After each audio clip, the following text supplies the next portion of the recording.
ചിന്തകളൊക്കെ കഴിഞ്ഞോ നന്ദു? അപ്പു അവൾക്കടുത്തേക്ക് വന്നുകൊണ്ട് ചോദിച്ചു. ഒന്ന് പുഞ്ചിരിച്ചുകൊണ്ട് അവൾ അപ്പുവിനെ നോക്കി. എൻ്റെ ചിന്തകളെല്ലാം നിന്റെ ഏട്ടനെ കുറിച്ച് മാത്രമാണ് അപ്പു. മാക്കാൻ എങ്ങോട്ടായിരിക്കും പോയത്? അതെനിക്കറിയില്ല. പക്ഷെ അതോർത്ത് നീ സങ്കടപ്പെടേണ്ട നന്ദു. ഏട്ടൻ ഇങ്ങനെയുള്ള യാത്ര പതിവാണ്. കുറച്ച് ദിവസം കഴിയുമ്പോൾ തിരിച്ചു വന്നോളും. എല്ലാ സങ്കടങ്ങളും മറക്കാൻ യാത്രകൾ നല്ലതല്ലേ? പിന്നെ ശ്യാമിനെ കുറിച്ച് ഞാൻ ഇതുവരെ ഏട്ടനോടൊന്നും ചോദിച്ചിട്ടില്ല. അത് നിന്നിൽ നിന്നും തന്നെ അറിയണമെന്ന് തോന്നി. അതാണെന്ന് നിന്നോട് തന്നെ ചോദിച്ചത്. നീ ഒന്നോർത്തും പേടിക്കേണ്ട. ഏട്ടൻ വേഗം തിരിച്ചു വരും. നന്ദുവിൻ്റെ കവിളുകൾ നുള്ളിക്കൊണ്ട് അവൾ പറഞ്ഞു. എനിക്കൊന്ന് നാട്ടിൽ പോയാൽ കൊള്ളാമെന്നുണ്ട് അപ്പു. അതെന്താ പെട്ടെന്ന് ഇങ്ങനെ ഒരു ആഗ്രഹം? അതല്ലടി, എല്ലാവരെയും ഒന്ന് കാണാൻ ആഗ്രഹം. അതുമല്ല, ഈ ചുറ്റുപാടിൽ നിന്നും ചെറിയൊരു മാറ്റം എൻ്റെ മനസ്സിന് വേണമെന്ന് തോന്നി. അതാണ്. കോളേജിൽ ലീവ് പറയണ്ടേ? സിക്ക് ലീവ് പറഞ്ഞാൽ മതി. ഒരു 1 വീക്ക് അവിടെ നിന്നിട്ടും വരാം. എങ്കിൽ ഓക്കെ, നിനക്കുള്ള ട്രെയിൻ ടിക്കറ്റ് ബുക്ക് ചെയ്യാൻ പറയാം. ഞങ്ങളും വരണോ? വേണ്ടപ്പോ, ഞാൻ ഒറ്റയ്ക്ക് പോയിക്കോളാം. പിന്നെ മാക്കാൻ വിളിക്കുവാണെങ്കിൽ ഞാൻ മാക്കാനെ കാണാൻ ഒരുപാട് ആഗ്രഹിക്കുന്നുണ്ട് എന്ന് പറയണം. അത് കേട്ട് അപ്പു ഒന്ന് ചിരിച്ചു. പതിയെ അവളുടെ കവിളിൽ ഒരു മുത്തം നൽകി. നിന്നെ വിട്ട് നിന്റെ മാക്കാൻ ഒരിടത്തും പോകില്ല പറഞ്ഞു കഴിഞ്ഞവൾ മുറിയിലേക്ക് നടന്നു. മാർത്തു തന്നെ തഴുകിക്കൊണ്ടിരിക്കുന്ന ഇളം കാറ്റ് ആസ്വദിച്ചുകൊണ്ട് തൻ്റെ ചിന്തകളിൽ മുഴുകി നിന്നു. റെയിൽവേ സ്റ്റേഷനിൽ നിൽക്കുമ്പോഴും അവളുടെ കണ്ണുകൾ പ്രതീക്ഷയോടെ ആരെയോ തിരഞ്ഞുകൊണ്ടിരുന്നു. നീ ആരെയായി നോക്കുന്നത്? ദച്ചുവിൻ്റെ സംശയത്തോടുള്ള ചോദ്യം കേട്ട് നന്ദു അവളെ സൂക്ഷിച്ചു നോക്കി. എൻ്റെ അമ്മു, ഇങ്ങനെ നോക്കി പേടിപ്പിക്കാതിരി മുത്തേ. അവളുടെ ദഹിപ്പിച്ചുള്ള നോട്ടം കണ്ട് ദച്ചു പറഞ്ഞു. ഈ സമയങ്ങൾ അവൾ ആരെയും തിരയുന്നു. എൻ്റെ ഏട്ടനെ ആയിരിക്കും. ഇത് മനസ്സിലാക്കാൻ തലക്കകത്തെ കുറച്ച് ആൾതാമസം വേണം. കേട്ടോടി, വോൾ കെയർ പൊട്ടി. അപ്പു ദച്ചുവിനെ കളിയാക്കിക്കൊണ്ട് പറഞ്ഞു. ഓഹോ, ഇപ്പൊ നാത്തൂനും ഒന്നായി. നമ്മൾ ഔട്ടല്ലേ? കൊള്ളാം, ഇതൊക്കെ എപ്പോഴും കണ്ടാൽ മതി.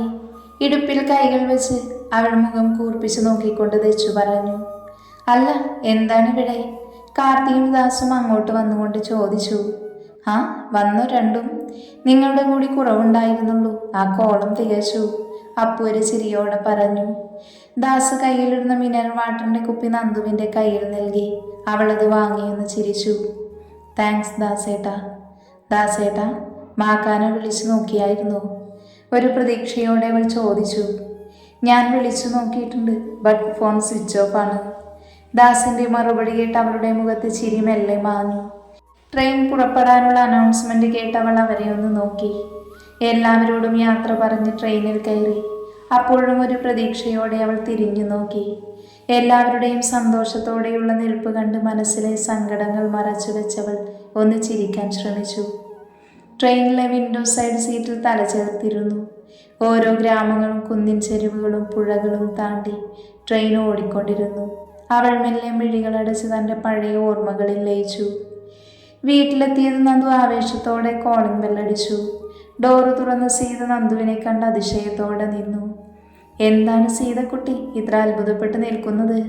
സീതയുടെ കവിളിൽ നുള്ളിക്കൊണ്ട് നന്ദു ചോദിച്ചു. അല്ല നന്ദു, നീ എന്താ കൊച്ചേ ഒരു മുന്നറിയിപ്പില്ലാതെ വന്നേക്കുന്നത്?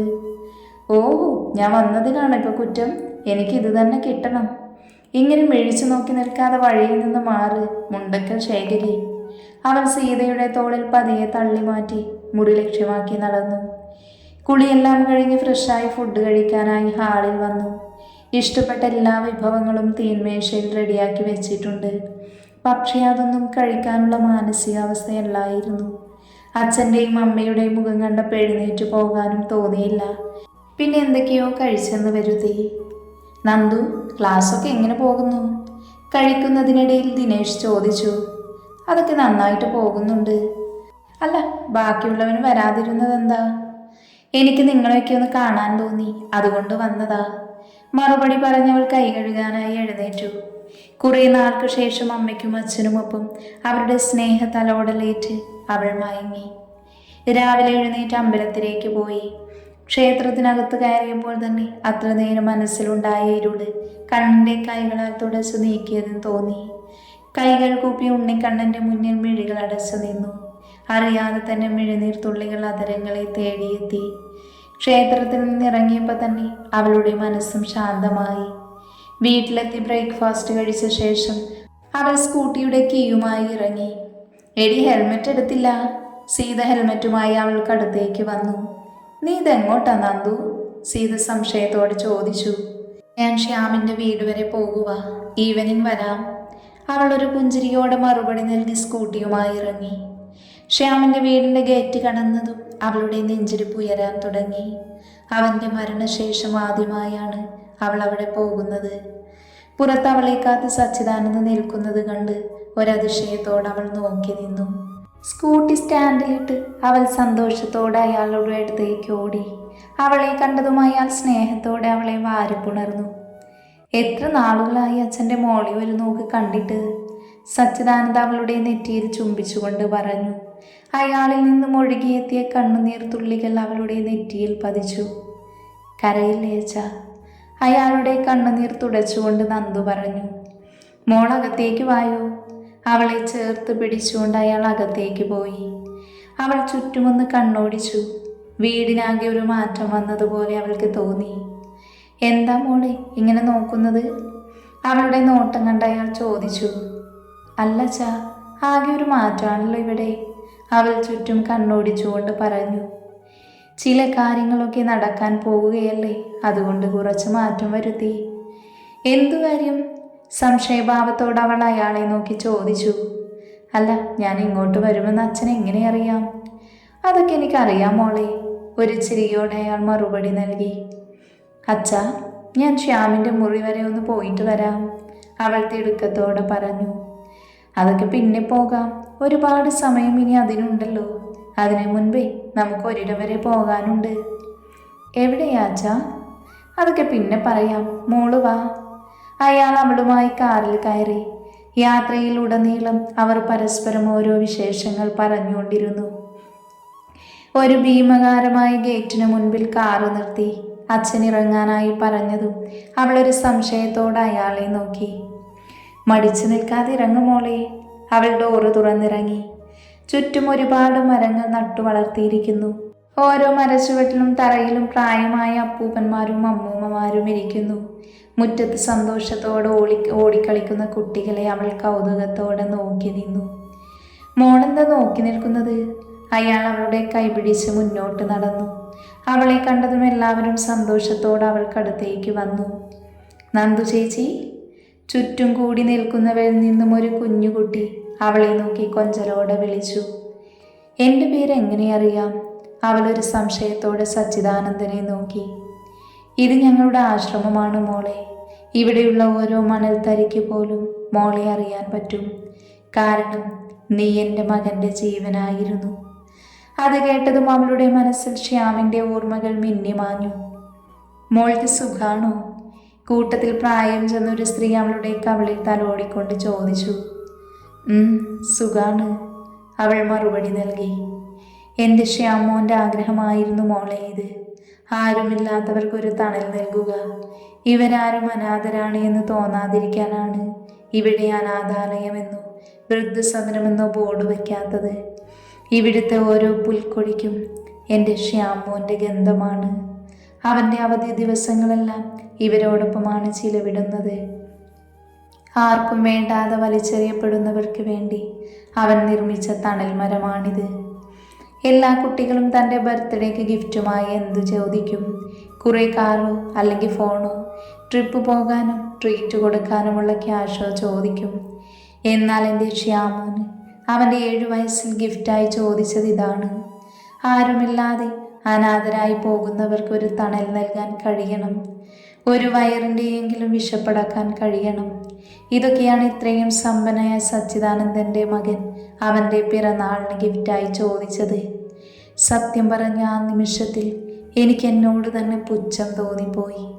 എൻ്റെ മകനുള്ള വിവേകവും മനസ്സാക്ഷിയും എനിക്കില്ലാതെ പോയല്ലോ എന്നോർത്ത്. അവൻ എനിക്കൊന്നൊരു അത്ഭുതമായിരുന്നു മോളെ. എൻ്റെ ജെസ്സി എനിക്ക് നൽകിയ മാണിക്യം. പക്ഷെ അത് സൂക്ഷിക്കാൻ മാത്രമുള്ള ഭാഗ്യം ഈ അച്ഛനില്ലാതെയായിപ്പോയി. അയാൾ ഒരു തേങ്ങലോട് പറഞ്ഞു. എന്തുകൊണ്ടോ അവളുടെ കണ്ണുകളും അറിയാതെ ഇറനണിഞ്ഞു. മിഴിയിൽ നിന്നും ഇറ്റി വീഴുന്ന മിഴിനീർ തുള്ളികൾ കണ്ട് കൂടി നിന്നവരും അറിയാതെ കരയാൻ തുടങ്ങി. അതിലെ ഓരോ തുള്ളി കണ്ണുനീരും പറയാതെ പറഞ്ഞുകൊണ്ടിരുന്നത് ഒന്നു മാത്രമാണ്, ശ്യാമിനോടുള്ള അളവറ്റ സ്നേഹത്തെ. അവൻ ഭൂമിയിൽ ബാക്കി വെച്ചു പോയ ഓർമ്മകളിൽ ലയിച്ച് എല്ലാവരും അങ്ങനെ നിന്നു. കളിക്കാൻ വായു നന്ദുവച്ചി. അവളുടെ കരച്ചിൽ കണ്ട കുഞ്ഞ് അവളുടെ കയ്യിൽ പിടിച്ചു വലിച്ചുകൊണ്ട് പറഞ്ഞു. അവൻ്റെ കൊഞ്ചലും സ്നേഹവും കണ്ട് അവൾ അവർക്കൊപ്പം കളിക്കാനായി പോയി. കളിയെല്ലാം കഴിഞ്ഞ് അവൾ അവിടെയുള്ള ഓരോ അമ്മൂമ്മമാരെയും അപ്പൂപ്പന്മാരെയും പരിചയപ്പെടാൻ തുടങ്ങി. അവരുമായി കൂട്ടുകൂടി അവരുടെ ഓരോ തമാശയും കേട്ട് അവൾ മനസ്സ് തുറന്ന് ചിരിച്ചു. ശരിക്കും ഇതാണ് യഥാർത്ഥ സ്വർഗമെന്ന സത്യം അവൾ മനസ്സിലാക്കുകയായിരുന്നു. അവർ ഓരോരുത്തരും ശ്യാമിനെ കുറിച്ച് പറയുന്ന ഓരോ കാര്യങ്ങൾ കേട്ട് സന്തോഷം കൊണ്ട് അവളുടെ കണ്ണ് നിറഞ്ഞൊഴുകി. അപ്പോഴാണ് സച്ചിദാനന്ദ് അവൾക്കടുത്തേക്ക് വന്നത്. അയാൾ നന്ദുവുമായി ഹാളിലേക്ക് നടന്നു. ഹാളിലുള്ള ടേബിളിലേക്ക് കേക്കിരിക്കുന്നത് കണ്ട് ഒന്നും മനസ്സിലാവാതെ അവൾ സച്ചിദാനന്ദിനെ നോക്കി. എന്താ അച്ഛാ ഇതൊക്കെ? മോളുടെ പിറന്നാൾ ആഘോഷിക്കാൻ പറ്റിയില്ലല്ലോ. ഇവിടെ വെച്ചൊരിക്കൽ നിന്റെ പിറന്നാൾ ആഘോഷിക്കണമെന്നത് എൻ്റെ മോൻ്റെ ആഗ്രഹമായിരുന്നു. അത് നിറവേറ്റാൻ തോന്നി, അതാ. അയാളുടെ മറുപടി കേട്ട് അവൾ സന്തോഷത്തോട് സമ്മതം മൂളി. കേക്ക് കട്ട് ചെയ്ത് എല്ലാവർക്കും നൽകി. അവൾക്കുള്ള ബർത്ത്ഡേ ഗിഫ്റ്റുമായി ഓരോരുത്തരും ഓരോ പ്രോഗ്രാമുകൾ അവതരിപ്പിച്ചു. എല്ലാം ആസ്വദിച്ച് അവൾ ഇരുന്നു പോയി. എല്ലാവരോടും യാത്ര പറഞ്ഞിറങ്ങുമ്പോൾ എന്തുകൊണ്ടോ അവളുടെ കണ്ണുകളും നിറഞ്ഞിരുന്നു. കുറച്ച് സമയം കൊണ്ട് ഒരായുസ് മുഴുവൻ ഓർത്തിരിക്കാനുള്ള ഓർമ്മകൾ അവർ സമ്മാനിച്ചു എന്ന സത്യം അവൾ തിരിച്ചറിഞ്ഞു. വീട്ടിലെത്തിയതും അവൾ സച്ചിദാനന്ദനെ നോക്കി. അവളുടെ നോട്ടം കണ്ടു പൊയ്ക്കോളൂ എന്ന ഭാവത്തോടെ അയാൾ അനുവാദം നൽകി. അത് കേട്ടതും സന്തോഷത്തോടെ അവൾ ശ്യാമിൻ്റെ മുറിയിലേക്ക് ഓടി. അവൻ്റെ മുറിയിലെത്തിയതും വീണ്ടും നെഞ്ചിടിപ്പുയരാൻ തുടങ്ങി. പതിയെ റൂമിൻ്റെ വാതിൽ തുറന്നവൾ അകത്തേക്കു കയറി. ഇപ്പോഴും ശ്യാമിൻ്റെ ഗന്ധം മുറിക്കുള്ളിലുള്ളതായി അവൾക്ക് തോന്നി. ചുവരിലിരിക്കുന്ന ശ്യാമിൻ്റെ ചിത്രങ്ങൾ അവൾ കണ്ണുനീരോടെ നോക്കിക്കൊണ്ടിരുന്നു. അപ്പോഴാണ് കാർത്തി പറഞ്ഞ ആ മുറിയെക്കുറിച്ച് അവൾ ഓർക്കുന്നത്. അവൾ പതിയെ ആ മുറിയിലേക്ക് നടന്നു. താനും ശ്യാമുള്ള ഓരോ സുന്ദര നിമിഷങ്ങളും ചിത്രങ്ങളായി സൂക്ഷിച്ചിരിക്കുന്നത് കണ്ട് അവളുടെ കണ്ണുകൾ ഈറനണിഞ്ഞു. ഓരോ ചിത്രങ്ങളെയും അവൾ തഴുകിക്കൊണ്ടിരുന്നു. അവനും താനും കൂടി ബുള്ളറ്റിൽ കയറിയുള്ള ചിത്രത്തെ അവൾ കണ്ടെടുക്കാതെ നോക്കിക്കൊണ്ടിരുന്നു. തൻ്റെ ബർത്ത്ഡേക്ക് സർപ്രൈസായി രാത്രി പാലത്തിൽ വെച്ചെടുത്ത ചിത്രമായിരുന്നു അത്. അതിൽ തന്നെ ഇടം കണ്ടിട്ട് നോക്കി നിൽക്കുന്ന അവൻ്റെ ചിത്രത്തിൽ അവൾ മെല്ലെ ഒന്ന് തഴുകി. ചിരിക്കുമ്പോൾ അവൻ്റെ മുഖത്ത് വിരിയുന്ന നുണക്കുഴികൾ അവൾക്ക് അത്രമേൽ പ്രിയപ്പെട്ടവയായിരുന്നു. ആ ചിത്രത്തിലെ തല ചേർത്ത് കണ്ണീരോടെ അവൾ നിന്നു. എന്തിനാടാ എന്നെ തനിച്ചാക്കി പോയത് നീ? നിന്റെ ഓർമ്മകളിൽ ഉരുകുകയാണ് എൻ്റെ മനസ്സ്. നീയില്ലാതെ നിന്റെ ചങ്കിന് പറ്റില്ലടാ ശ്യാം. നിനക്കെന്നോടുണ്ടായിരുന്ന പ്രണയം ഞാൻ അറിഞ്ഞ ചങ്കെ. പക്ഷേ നിന്റെ നന്ദൂട്ടി നിന്നിലെ സൗഹൃദത്തെയാണ് സ്നേഹിച്ചത്. അതിനേക്കാൾ വലുതല്ലടാ ലോകത്തിലെ ഒരു ബന്ധവും. അവൾ കരഞ്ഞുകൊണ്ട് പറഞ്ഞു. നിന്നെ നേരിട്ടൊന്ന് കാണാൻ കൊതിയാകുന്നു ശ്യാം. ഇനി എപ്പോഴാടാ ആ ഭാഗ്യം എനിക്കുണ്ടാകുന്നത്?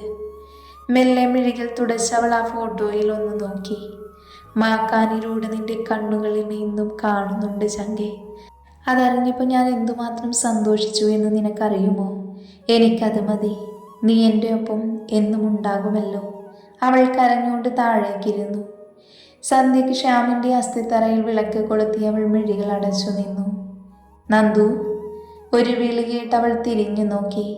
ആരെയും കാണാതെ അവൾ ദീപനാളത്തിലേക്ക് നോക്കി നിന്നു. അവിടെ ശ്യാമിൻ്റെ സാന്നിധ്യമുള്ളതായി അവൾക്ക് തോന്നി. അസ്ഥിത്തറയുടെ അടുത്തായി പടർന്നു പന്തലിച്ചു നിൽക്കുന്ന വാഗമരത്തിൻ്റെ ചോട്ടിലെ ബെഞ്ചിൽ കാറ്റിൻ്റെ താളത്തിനൊത്ത് ആടിയുലയുന്ന മൺചിരാതിലെ തീനാളത്തെ നോക്കി അവൾ അങ്ങനെ നിന്നുപോയി. തൻ്റെ ശ്യാമിന് ഏറ്റവും ഇഷ്ടപ്പെട്ട സ്ഥലമായിരുന്നു ആ വാഗമരച്ചുവട്. അത് പൂത്തുലഞ്ഞു നിൽക്കുന്ന വേളയിൽ കൊഴിഞ്ഞു വീഴുന്ന ഓരോ ഗുൽമോഹർ പൂക്കളും ചുവപ്പ് പട്ടുമെത്ത മണ്ണിൽ വിരിച്ചതുപോലെയാണെന്ന് എന്നും ശ്യാം പറഞ്ഞിരുന്നു. അതുകൊണ്ട് തന്നെ തൻ്റെ അന്ത്യവിശ്രമവും ഇവിടെ തന്നെ മതിയെന്നുള്ളതും അവൻ്റെ ഒരു ആഗ്രഹമായിരുന്നു. ഇന്ന് ആ ഗുൽമോഹർ പൂക്കളെ കാണാൻ അവനില്ലല്ലോ എന്ന സത്യം അവളെ വീണ്ടും കണ്ണീരിലാഴ്ത്തി. അവൾ മെല്ലെ പഴയ സുന്ദരമായ തൻ്റെ ഓർമ്മകളിൽ ലയിച്ചിരുന്നു പോയി. അവളെ തഴുകി കടന്നു പോകുന്ന ഇളം കാറ്റിൽ ശ്യാമിൻ്റെ സാമീപ്യം അവൾ അറിഞ്ഞു. നെഞ്ചിൽ വീണുഴയുന്ന ഒരു വാഗപ്പൂവെടുത്ത് അവൾ അതിൽ തന്നെ നോക്കിയിരുന്നു. കൊഴിഞ്ഞു വീഴുന്ന ഓരോ പൂക്കളും ശ്യാമിൻ്റെ ഓർമ്മകൾ സമ്മാനിച്ചുകൊണ്ടിരുന്നു. അവൻ തന്നെ തൊട്ടടുത്തിരിക്കുന്നതായി അവൾക്ക് തോന്നി. അവൾ ആ വാഗപ്പൂ നെഞ്ചോട് ചേർത്ത് പിടിച്ചു. ആ ബെഞ്ചിൽ തല ചേർത്ത് വെച്ചവൾ ശ്യാമിൻ്റെ ഓർമ്മയുമായി മയങ്ങിപ്പോയി.